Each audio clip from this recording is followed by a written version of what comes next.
Bom dia, amados irmãos, que a graça e a paz de Cristo seja com o espírito de todos.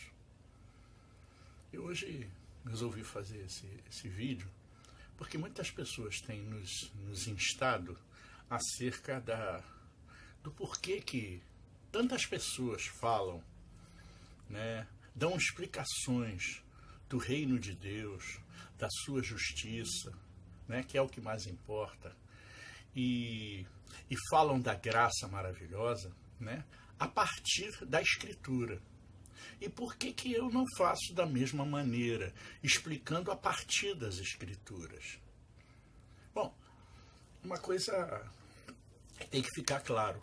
O conhecimento que eu tenho das Escrituras é proveniente da Bíblia, igual a qualquer outra pessoa. Eu cheguei a esse entendimento através da Bíblia, sim. Mas não diretamente. Ou seja, eu tinha o conhecimento, porque eu estudei para isso, porque eu busquei, em primeiro lugar, antes de mais nada, através da religião. Mas não foi pela religião que eu cheguei a Cristo, não foi. Eu buscava Cristo na religião, certamente, e buscava com muita intensidade. Só que eu não encontrava. Eu fui a encontros com Deus, vários encontros. Recentemente eu recebi um convite, eu fiquei muito feliz com isso, porque eu recebi um convite de ter um encontro com Deus, como se eu já não tivesse tido. Interessante isso. Mas eu fiquei feliz porque veio de um amigo muito querido e isso é importante. O que significa que talvez algumas pessoas não tenham compreendido o meu verdadeiro encontro com Deus. Porque quando a gente tem um encontro com Deus, é uma coisa pessoal, não é uma coisa grupal. Percebe? Embora nós façamos parte do corpo de Cristo, não é através do corpo que a gente chega a Cristo. É uma busca individual. Talvez seja por isso que na Escritura está escrito assim, que a salvação é individual. Percebe? A salvação é individual na medida da busca individual das pessoas. Percebe? Então não é uma coisa grupal, não é um encontro grupal com Deus que leva você a esse encontro. Dentro do encontro existe uma fenomênica muito especial que nos leva a um estado de aparente graça. Isso é verdade. Isso é verdade. A gente sai de lá assim, muito radiante do encontro. No encontro assim, desses encontros programados a serem realizados com Deus. Mas entenda, exatamente isso. É um encontro programado com Deus. O nosso é um encontro que não houve programação. Foi um encontro que Deus quis, que Ele mesmo proporcionou. Percebe? A nossa busca ela é incessante, mas Deus não está aparentemente te respondendo. Percebe? Ele não está te respondendo. Aí, de repente, Ele te responde. De repente, Ele fala com você. Eu, quando estava para passar bispo de convenção, de uma convenção, Ele falou comigo. Falou fundo, falou forte. E eu tive que largar tudo. Tudo, perceba, tudo. Eu era pastor e estava me tornando um bispo de uma convenção de igrejas evangélicas. Percebe? Foi nesse momento que Deus falou comigo fortemente. Que eu não deveria prosseguir naquele caminho. Lembra-se que Paulo teve um encontro com Deus? Pois é. Ele não estava indo no caminho de Damasco e não sofreu uma situação toda especial ali com Deus? Pois é, comigo foi da mesma maneira. Uma coisa assemelhada. Não foi, eu não estava montado a cavalo, eu não estava montado num burrico, eu não estava no caminho de Damasco, mas eu estava seguindo no meu caminho. Percebe?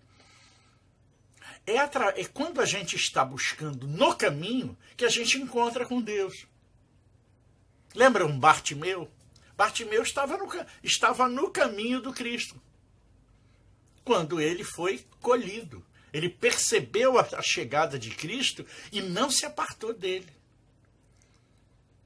E antes que acontecesse verdadeiramente um milagre físico com Bartimeu, Bartimeu pôde ver árvores no paraíso.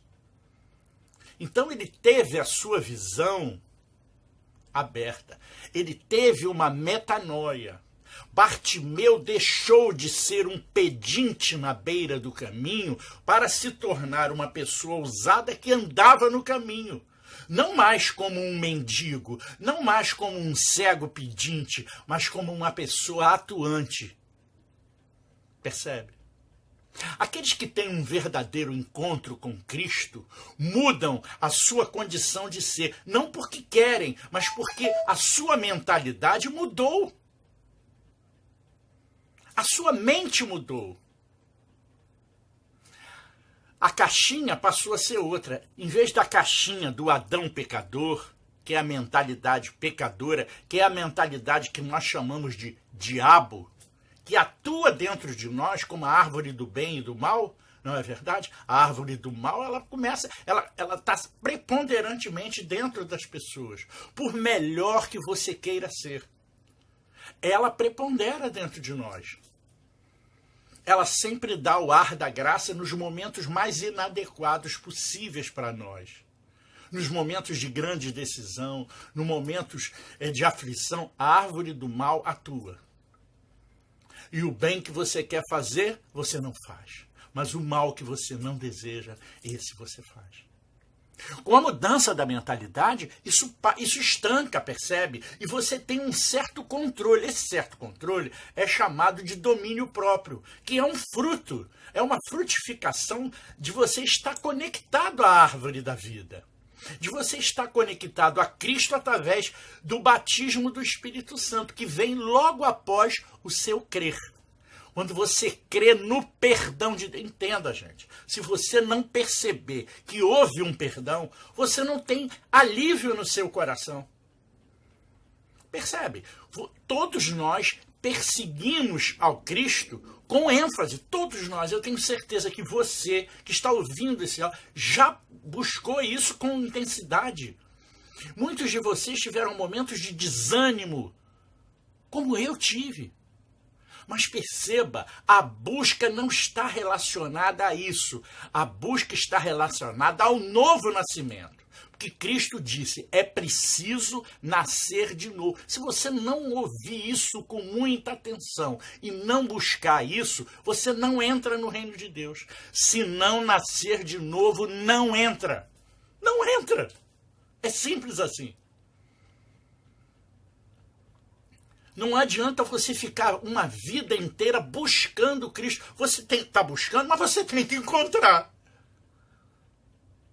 Tem pessoas que estão buscando, ainda continuam buscando. Há pouco tempo atrás, nós tivemos a oportunidade de conversar com um irmão de uma outra sala com a irmã, e ele dizia que ainda estava em busca. Eu achei aquilo espantoso.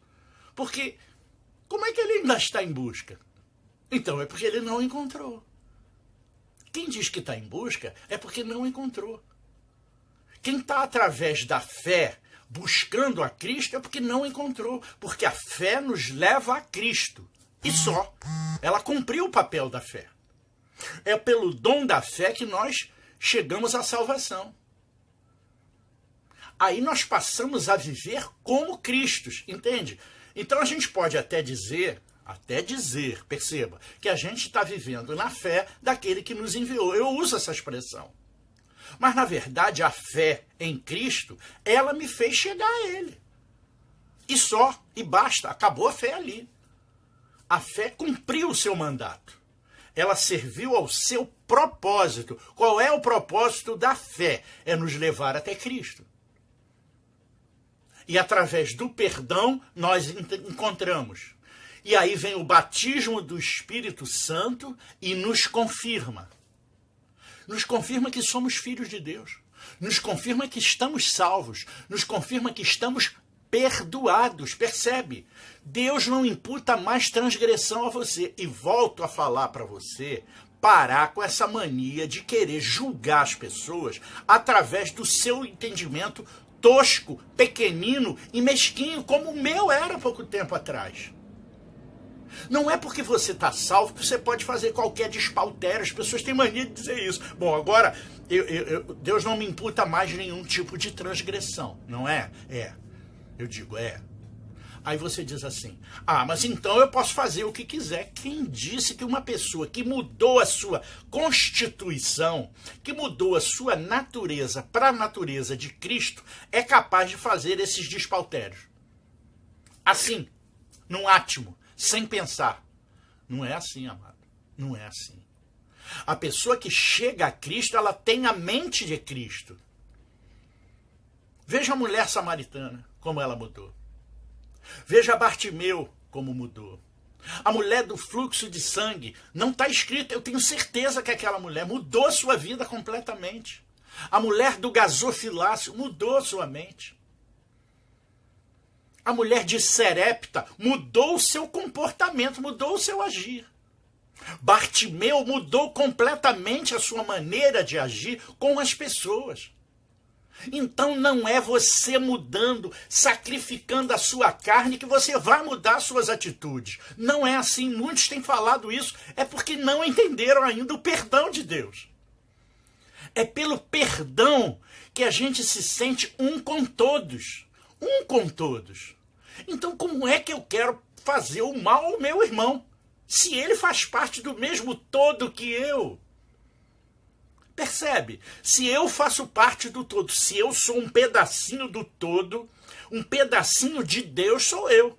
Um pedacinho de Deus é você. Só que a mentalidade tosca, que é o pecado que veio no Adão, né? É uma mentalidade transtornada, transformada, modificada para o mal, é que causa todas essas coisas. Então você não é pecador porque você quer ser pecador. Por isso Deus não imputa mais transgressão a você, entende, amado? Ele sabe que a causa não está em você, que a causa é lá atrás. Então Deus ataca a causa do problema e não o efeito. Acorda para isso. A religião formata você a pensar isso, que você é pecador, então sacrifica a carne. Lógico que se o problema está em você, você tem que se sacrificar.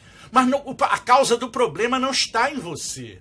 A causa do problema está no pecado original, que foi exatamente a iniquidade que brotou de dentro do homem. O afastamento de Deus propiciou essa mentalidade deformada. O querer ser um Deus causou esse problema. Você veja por aí, a gente não está falando, eu já repeti isso e vou repetir mais uma vez.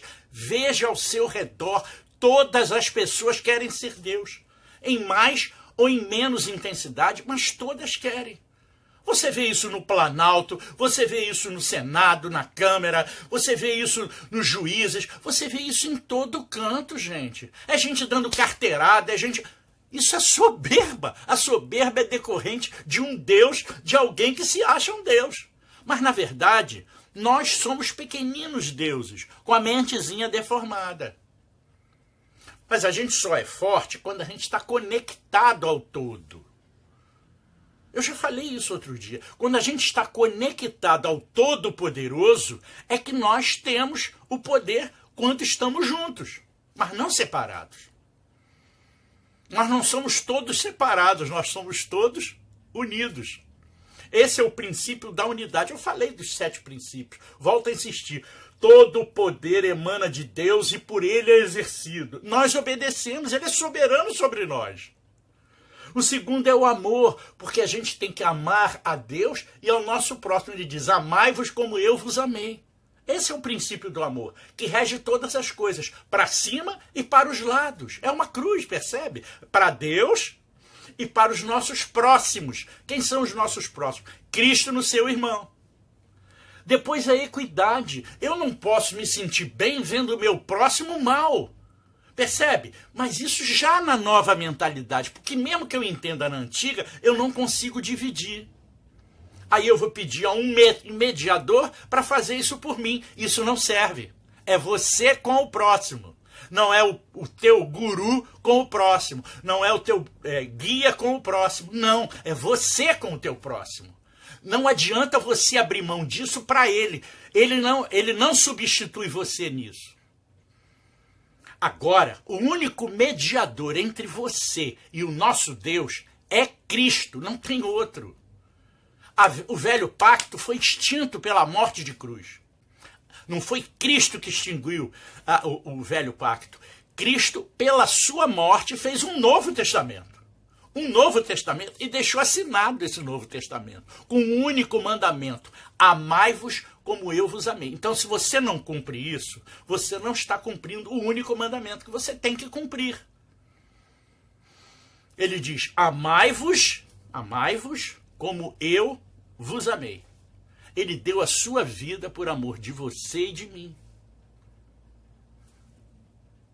Então, se você não dá a vida pelos seus irmãos, você não está fazendo isso. Aí não vem com aquela besteira de me perguntar: ah, mas eu não vou me matar pelo outro. Para com isso, né, criança?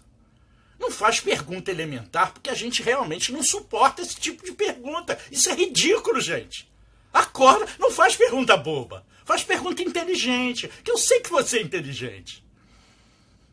Mas essas coisas toscas irritam as pessoas porque eles ficam repetindo essa porcaria o tempo todo. Não é dessa maneira, amado. Você é inteligente. Então, faz uma pergunta inteligente. Faz assim, olha, irmão Rodolfo, eu queria saber como é que a gente pratica agora as coisas do amar ao nosso próximo. Como é que eu pratico o amar ao próximo?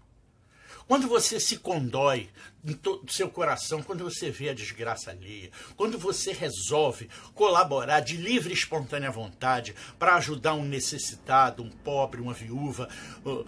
As viúvas, esse conceito de viúva é meio complicado, porque tem que ser uma viúva que não tenha recursos, não é? Se é uma viúva que tem recursos, ela por si só ela se basta. Mas as viúvas desprovidas disso, por exemplo, as mulheres do traficante de droga lá do morro, que perdeu o marido, que perdeu tudo, ela, pelo menos no início, ela é uma desvalida da sorte. Então você pode ajudá-la, deve ajudá-la, mas não só com o pão, mas com o pão que sai da boca de Deus. Percebe? Dizer para ela: querida, se converte, busca Cristo, busca o novo nascimento, busca ter uma conexão direta com o Pai. Esse é o encontro que você tem que ter com o Pai. Esse é o seu encontro com Deus. Eu fico muito feliz de estar sendo convidado. Não foi um único convite que eu já tive 2 convites para encontros com Deus, de amigos meus, de pessoas de excelente caráter, tá certo? Mas que ainda talvez não tenham compreendido que eu realmente já cheguei. E que eu quero muito que eles também cheguem. Eu anseio muito, de todo o meu coração, com toda a minha alma, com toda a pureza da minha alma, que eu tenho uma alma pura. Você também tem. É que muitas das vezes a gente ainda não despertou para isso. Todo nosso irmão desvalido da sorte, que ainda é criminoso, que ainda rouba, que ainda mata, que ainda faz uma série de impropérios, é porque a mente dele ainda não foi transformada. Porque quando a mente dele é transformada, tudo se transforma, as atitudes da pessoa mudam. Não porque ela queira, mas porque mudou a sua constituição, percebe? Se você agora é nova criatura, você se comporta como essa nova criatura. Está começando a compreender? E isso é que eu estava reclamando aí, para não me fazer pergunta da velha criatura já estando na nova. Eu já estou falando de uma nova situação, de um novo pacto, de um novo testamento. É disso que nós estamos falando. O Novo Testamento passou as coisas carnais para as coisas espirituais. Se você não compreendeu isso, você não vive o Novo Testamento, você vive o Velho. É por isso que você segue a Bíblia. Porque você, pela Bíblia, você tem que seguir a tábua da lei de Moisés. Ó, está escrito isso, então eu cumpro isso. O que juiz de direito faz? Ele não segue o que está escrito? É exatamente isso. Ele segue a lei, porque a lei está escrita. Nós não seguimos mais lei, amados. Por isso é que a fé vem pelo ouvir a palavra. E aí a fé transforma, né? Você crê no perdão, você é imerso no Espírito Santo e aí você mudou a sua constituição. Percebe? A mente mudou, houve uma metanoia, uma mudança de mentalidade. Aí as suas atitudes, doravante, são regidas por isso. É por isso que você tem os frutos do Espírito, você passa a ter os dons espirituais e os dons ministeriais. Porque antes você tinha arremedos de dons, porque você já tinha o Espírito derramado sobre você, mas você não tinha a mente transformada. Então, parte dos dons já lhe foram atribuídos, mas eles ainda não estavam aperfeiçoados, porque faltava aperfeiçoar você. Quando você chega a Cristo, realmente, de todo o entendimento, de todo o teu coração, você recebe o perdão de Deus, porque você está perdoado, amada. Se você não tem o conceito de perdão em si, você não entendeu o reino de Deus. Por que Deus te perdoou? Por causa do pecado original. Você está livre dele, é isso que ele está dizendo para você. Vós sois livres. Em Cristo, vós sois livres. Você não tem jugo de homem. Você agora é sacerdote santo. Você é nação eleita. Por quê? Você é santo como ele é santo. O que é ser santo, gente? É ter uma mente modificada, uma mente cativa ao Pai, ao Todo-Poderoso. Ou seja, ao Cristo que é o nosso modelo. Cristo é o modelo, ele é o caminho. Não diz que ele é o caminho de perfeição para o homem. Ele é aquilo que é bom, perfeito e agradável a Deus. Quando ele olhar para a sua criatura, ele tem que ver Cristo. Ele não pode ver você. Ele tem que ver Cristo em você. Que Cristo em você não é pecador. Cristo em você é santo. Enquanto ele olhar para você e ver você, ele vê um pecador. Mas ele não quer isso, ele não atribui isso. Então, quando Deus olha do céu para você, do céu do entendimento para você, ele vê um Cristo. Ele não vê você, um pecador. Não vê assim. E eu vejo tantas pessoas, eu passo na porta de igrejas, nas comunidades aqui perto, e vejo mulheres de Deus, ajoelhadas, dizendo: Pai, me perdoa, porque eu sou pecador e carente da glória de Deus. Ela bota Cristo na cruz na mesma hora outra vez. E você acha que Cristo vai vir para ela outra vez? Mas o entendimento dela é esse. E se o entendimento dela é esse, aonde está o vosso tesouro, aí está o teu coração. Coração é mente, querido. Você não age com o coração. Coração é um órgão pulsante. Quando se refere a coração na Bíblia, está se referindo à mente do homem.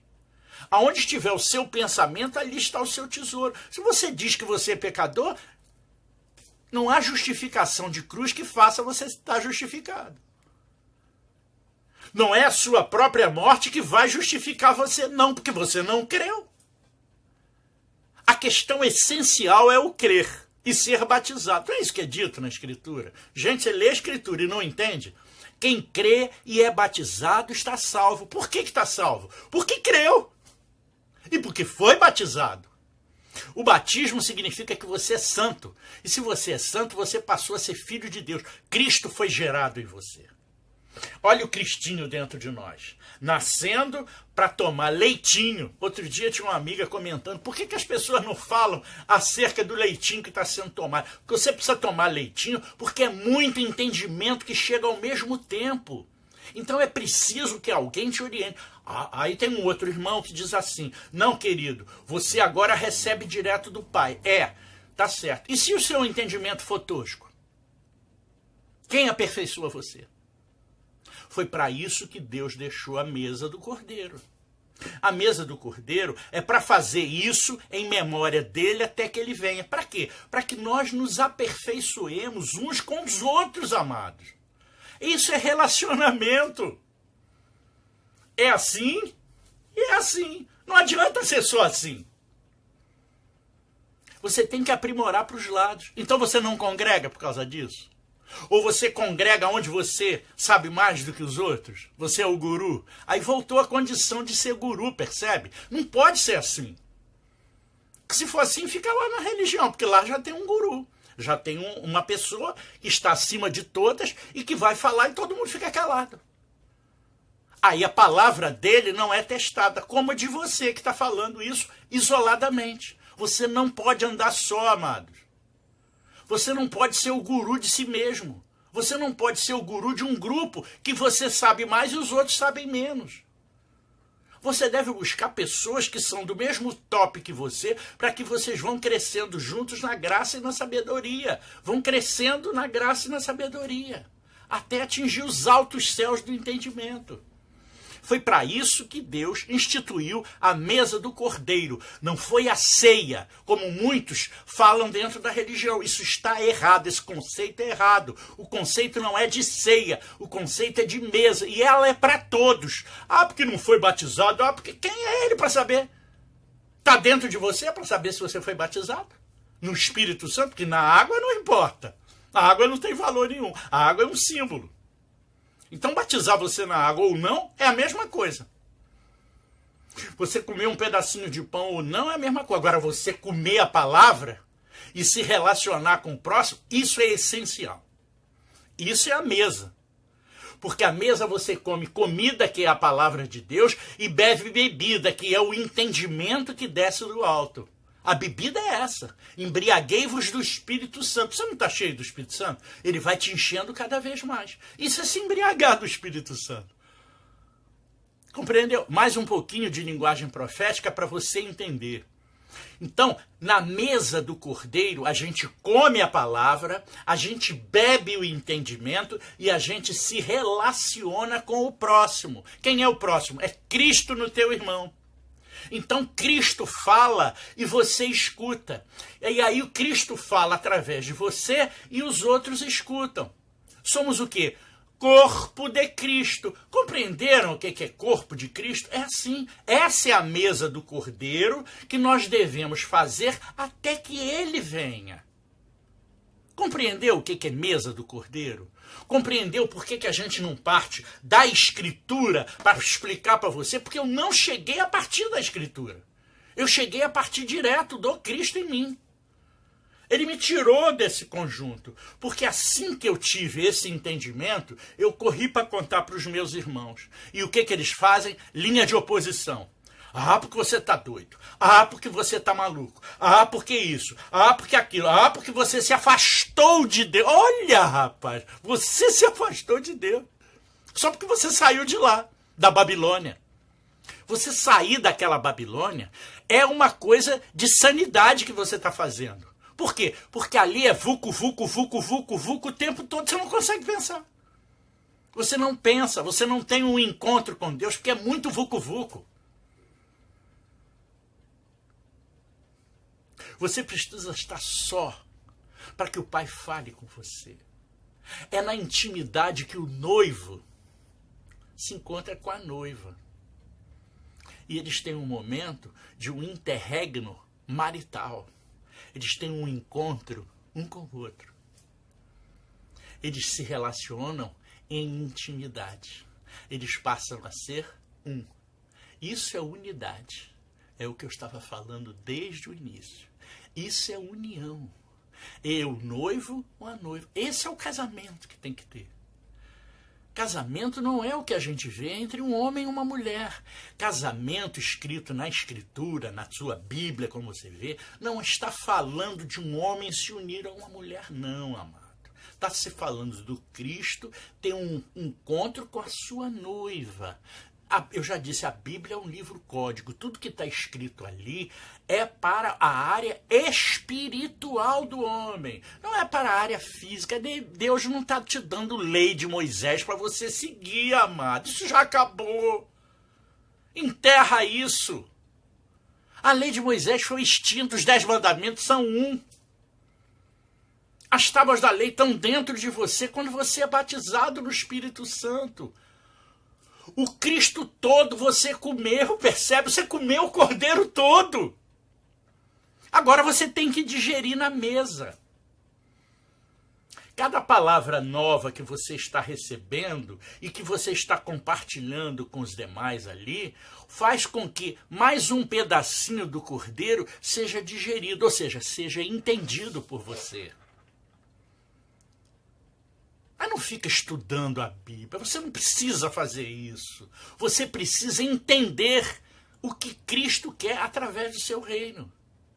Se você souber que tem a justiça, depois tem a escolha, você escolheu Deus, Depois tem a unidade com Deus, que eu falei mais uma vez no dia de hoje. Depois você tem a promessa. Qual é a promessa? A promessa vem através do batismo. Ele está comigo todos os dias da minha vida e da sua, até a consumação dos séculos. Esse é o princípio de que, primeiro, eu tenho vida eterna. Segundo, ele está comigo todos os dias, porque ele é Emanuel. E o último é a herança. Quem está com Cristo, tudo que Cristo receber, recebo eu também. Porque eu me tornei um Cristo. Eu me tornei um com Cristo. Eu me tornei um com Deus. Compreendeu? Isso é mais uma dosezinha de fé que a gente está dando para que os irmãos entendam que não foi pela Escritura que eu cheguei ao entendimento. Eu tinha o entendimento da Escritura, em parte. Eu estudei, então eu tinha que saber alguma coisa. Eu estudei administração de empresa, eu sou um administrador, não tenho como fugir disso. Então eu estudei as Escrituras, eu me tornei um pastor, né? Porque os homens me ordenaram, mas Deus me ordenou? Sim. Agora ele me ordenou. Mas eu não sou pastor seu. Pastor não é aquele que cuida individualmente das pessoas. Eu estou cuidando de todos na hora que eu falo. Porque na hora que eu falo, eu sou profeta, eu sou pastor, eu sou apóstolo, eu sou bispo, eu sou tudo que você quiser. Percebe? Os dons estão todos em mim, porque eu tenho Cristo em mim. Se eu tenho Cristo em mim, todos os dons espirituais e ministeriais estão em mim. Percebe? Ah, então você é o Todo-Poderoso. Não, eu sou ligado ao Todo-Poderoso. Logo, eu sou o Todo-Poderoso, porque eu sou um com Ele. Está começando a compreender por que a gente é ousado? A gente é ousado porque a gente está ligado ao todo. Não é porque a gente é isolado. Eu sozinho não sou nada. Mas com o todo, eu sou poderoso. Compreendeu? Com o todo, eu sou poderoso. Sozinho, com Ele, sem Ele. Compreende? É simples assim. Então é preciso que nós mudamos o nosso entendimento para que alcancemos a Cristo. Se não mudarmos o nosso entendimento, recebendo o perdão de Deus, dado pela morte de Cristo na cruz, ele veio para morrer. E quem era o Cordeiro? Olha, reflita sobre isso. Quem é o Cordeiro Santo que veio tirar o pecado do mundo? Cristo. Aí a pergunta, ele era o Filho de Deus? Sim. Se ele é o Filho de Deus, então ele é mentiroso? Não. Então ele tirou o pecado do mundo. Por que você não recebe isso? Fala para mim. Medite nisso. Ele é o Cordeiro de Deus que veio tirar o pecado do mundo. Ele disse, está tudo consumado na cruz do Calvário. E você não recebe. Porque o mentiroso diz para você que você é carente da glória de Deus. Não é mais. Já chegou, amado. O reino já chegou para todos. O reino deixa o mentiroso falar a mentira que quiser. Mas a verdade está com Cristo. Cristo é o mediador entre você e o seu Deus. Ele é o único mediador. Esquece a mentira da Babilônia. A Babilônia só quer fazer isso. Babel na sua cabeça. Uma torre de Babel. Uma, confusão de línguas. Confusão de línguas significa confusão de entendimentos. Isso é Babel. Amém? Que a graça e a paz de Cristo seja com teu espírito. Feliz conversão. Feliz chegada ao reino. É só abrir a sua mente, receber o perdão de Deus na sua mente, no seu coração, e aí, voa lá, chegou a Cristo. Amém? A sua fé foi cumprida. Ela cumpriu. Agora é uma nova vida. É uma nova vida espiritual. Graça e paz.